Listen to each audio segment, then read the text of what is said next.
Kalau seandainya bangun rumah susun ukuran 36 saja, itu kira-kira 300 juta.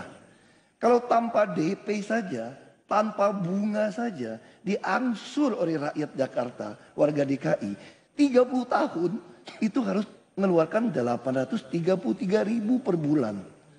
Ini masalah buat orang yang gajinya pas-pasan 3 juta. Karena komponen kebutuhan hidup layak nggak ada. Makanya kami memberikan solusi untuk orang yang gaji di bawah itu disediakan rumah susun, nggak usah sewa.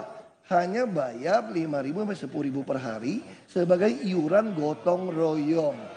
Jadi belum lagi kita berbicara apakah boleh DPRD izinkan ngutangin warga 30 tahun. Itu udah ganti berapa kali gubernur.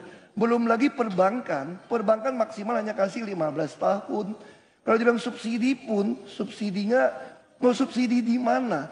Mau bangun 1.300.000 juta, mau bangun berapa? 10.000, 3 triliun. Uangnya dari mana dikasih begitu? Nggak bisa. Jadi itu yang kami maksudkan. Terima kasih. Baik, silakan ditanggapi kembali. Waktu 1,5 menit. Dimulai dari Anda mohon tenang, tidak ada yel-yel dulu ya. Silakan, Pak. Tugas pemimpin itu adalah mencari solusinya. Warga Jakarta menginginkan perumahan. Saya diminta Mas Anies, bro, tolong hitungin deh bro. Cukup nggak kalau misalnya tanpa DP? Kalau kita tarik pakai skema mirip-mirip seperti HDB di Singapura.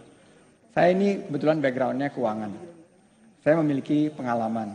Dan pengalaman saya hitung, kalau kita tarik ada pinjaman yang sangat jangka panjang.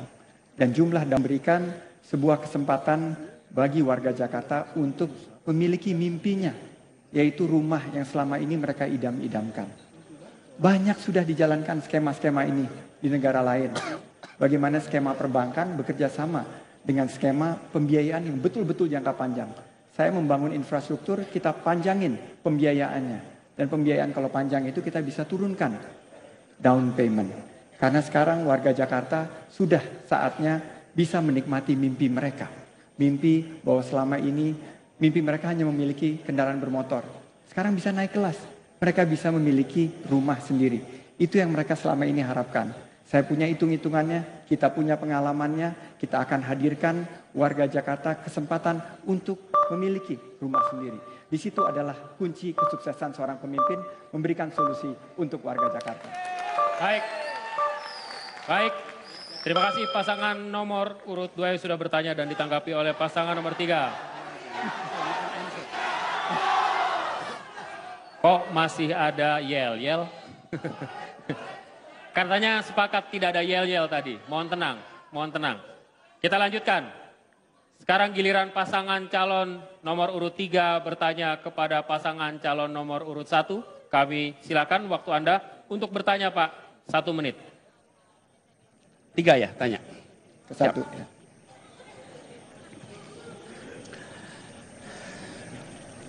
Saya bertanya untuk Ibu Sylvie karena ini terkait dengan Satpol PP. Satpol PP salah satu institusi yang paling ditakuti oleh para pedagang kaki lima, oleh warga. Karena kehadirannya sering justru menakutkan, kehadirannya mengancam. Dengar Satpol PP takut, khawatir.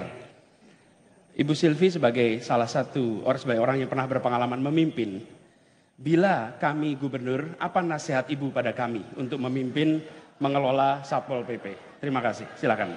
Baik, waktunya sangat efisien. Waktu Anda, Bu, untuk menjawab. Kalau benar Ibu, waktunya 2 menit. Silakan.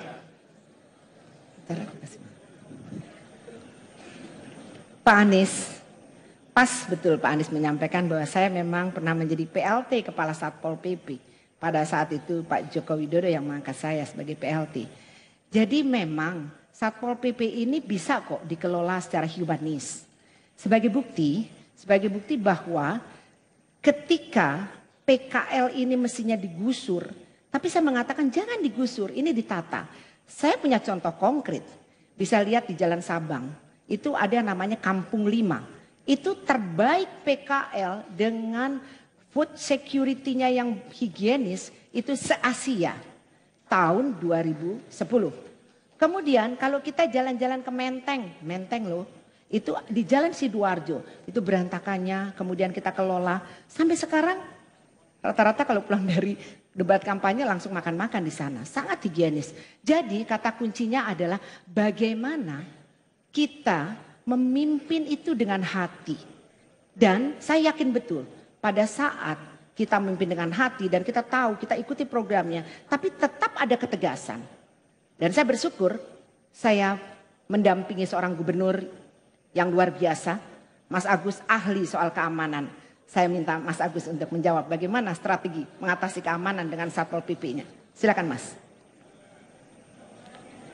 Satpol PP harus diberdayakan sesuai dengan tupoksinya. Tugas pokok dan fungsinya yang memang membantu gubernur untuk melakukan penertiban terhadap hal-hal yang memang mengganggu lingkungannya. Tetapi bukan untuk mengusir PKL tanpa manusia, tidak dengan manusiawi. Justru sebaliknya, PKL harus diberdayakan dengan sebaik-baiknya karena itu menjadi penggerak ekonomi kerakyatan. Dan Satpol PP benar-benar harus kita gunakan untuk mendukung hal-hal yang lain. Baik, waktunya habis. Terima kasih, Pak. Ditanggapi waktu Anda 1,5 menit.